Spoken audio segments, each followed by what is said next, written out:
Hi hello friends, నేను మీ సిరిడోరా సిస్టర్ని.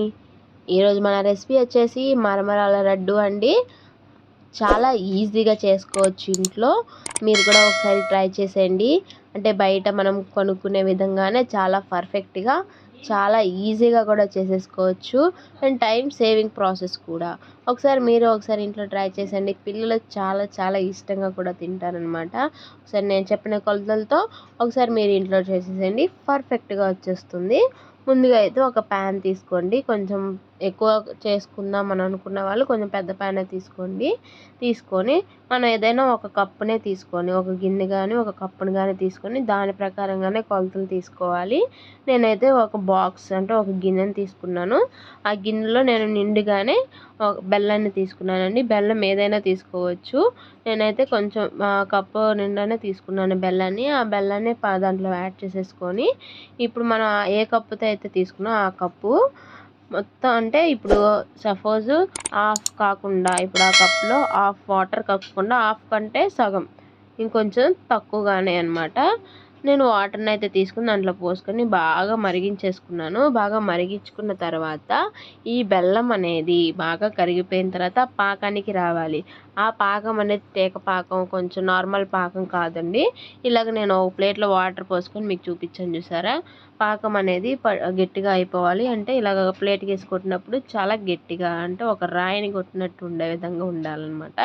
అలా వస్తే పర్ఫెక్ట్గా పాకం అనేది వచ్చేసినట్టే. ఇందాక మనం ఏ కప్పుతో అయితే బెల్లాన్ని కొలిచి యాడ్ చేసుకున్నామో అదే కప్పుతో మరమరాలను కూడా దీంట్లోకి యాడ్ చేసుకోండి.